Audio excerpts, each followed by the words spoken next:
नमस्कार। आज हम बात करेंगे शांभवी मुद्रा के बारे में। शांभवी मुद्रा जो कि क्रिया योग का एक अभिन्न अंग है और इसे विभिन्न नामों से जैसे शिव मुद्रा, भैरवी मुद्रा, शांभवी महामुद्रा अथवा इंग्लिश में इसको हम आईब्रो सेंटर गेजिंग टेक्निक के नाम से भी बुलाते हैं और भगवान शिव के शंभु नाम से प्रेरित होकर भी इस क्रिया को इस नाम से बुलाया जाता है। आपने देखा होगा भगवान शिव के चित्र में जब वे ध्यान में होते हैं तो उनके नेत्र अर्ध खुले होते हैं और उनकी आईज, उनकी आंखें ऊपर की ओर चढ़ी होती हैं। उनकी इसी मुद्रा को भी शांभवी मुद्रा के नाम से जाना जाता है। एक्चुअली जब इस प्रकार की मुद्रा ध्यान के दौरान आपको घटित होती है तो आपको दिव्य प्रकाश के दर्शन होने लगते हैं। और यदि आप शांभवी मुद्रा का नित्य प्रति अभ्यास करते हैं तो इससे धीरे धीरे आपका आज्ञा चक्र जागृत होने लगता है। आप बहिर्मुखता से हटकर अंतर्मुखी होने लगते हैं। आपके विचार शून्य होने लगते हैं। आपकी आंखों के स्नायु मजबूत बनने लगते हैं। आपकी अनिद्रा की समस्या दूर होने लगती है। आपकी मेमोरी बढ़ती है। आपकी कंसंट्रेशन और आपकी फोकस की जो पावर है वो बढ़ने लगती है। आप में मानसिक स्थिरता आती है और आपके ब्रेन में डेल्टा तरंगे बढ़ने लग जाती हैं जिससे कि आपका दिमाग एकदम शांत होने लगता है। और सबसे बड़ी बात, इस मुद्रा के अभ्यास से आपके मस्तिष्क की सोई हुई शक्तियां जागृत होने लगती हैं और आपको विभिन्न प्रकार की चमत्कारिक शक्तियां प्राप्त होने लगती हैं।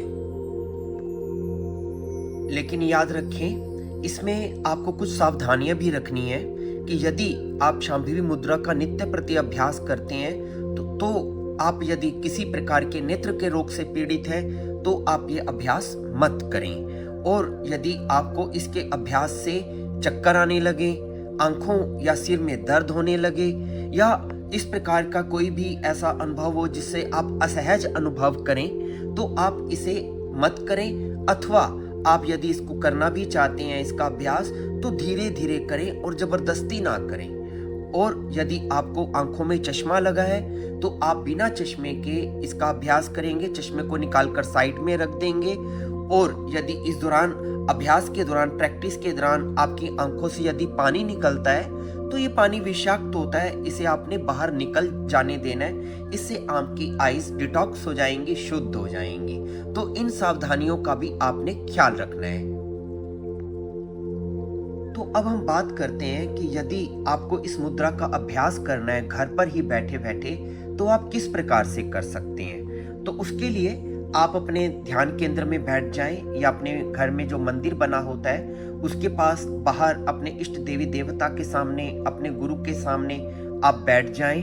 अपने गुरुदेव का स्मरण करें, अपने इष्ट देवी देवता का स्मरण करें और सबसे पहले 3 बार ओंकार मंत्र का उच्चारण करें। और फिर अपने आप को मानसिक रूप से तैयार करने के बाद आप अपनी कमर को सीधा करके बैठ जाएं। आईज को बंद रखें, अपने दोनों हाथों को अपने घुटनों पे रखें और अपने दोनों हाथों में ज्ञान मुद्रा बनाकर रखें।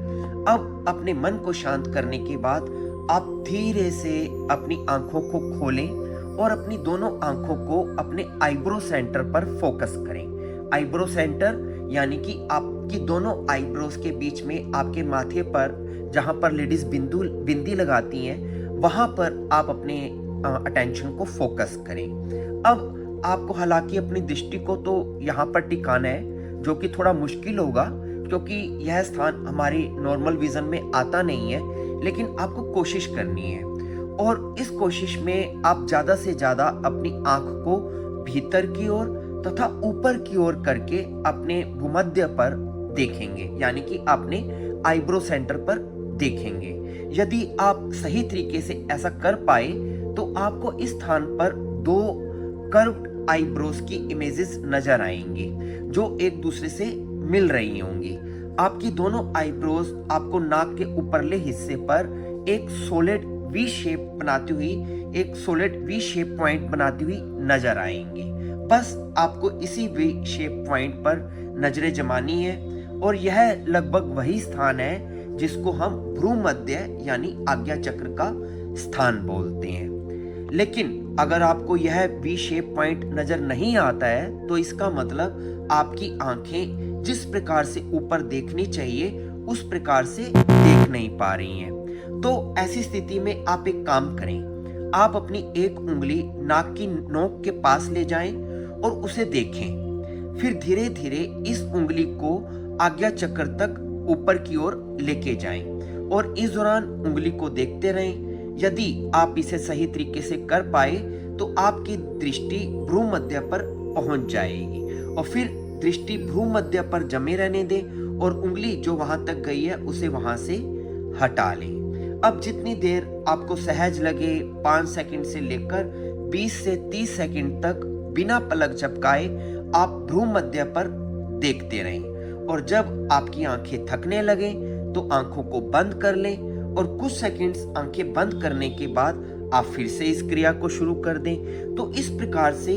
आप अपने अभ्यास को जारी रख सकते हैं और आपको याद रखना है कि इस क्रिया के दौरान आपको पलक नहीं झपकानी है और या यदि आप पलक झपकाना यदि आपको अनिवार्य भी हो जाए तो बहुत धीरे से झपकानी है। तो इस प्रकार आप इसका अभ्यास कर सकते हैं और हर रोज आप 2 मिनट से इसे शुरू करें और धीरे धीरे 2 मिनट से 5 मिनट से लेकर 15 मिनट तक भी आप इसको हर रोज बीच बीच में विश्राम करते हुए कर सकते हैं।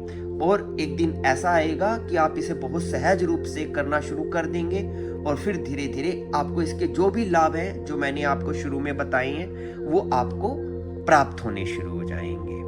आपने मेरी बातों को इतने ध्यान से सुना और इसी विधि को इतने ध्यान से समझा, इसके लिए आपका बहुत बहुत धन्यवाद।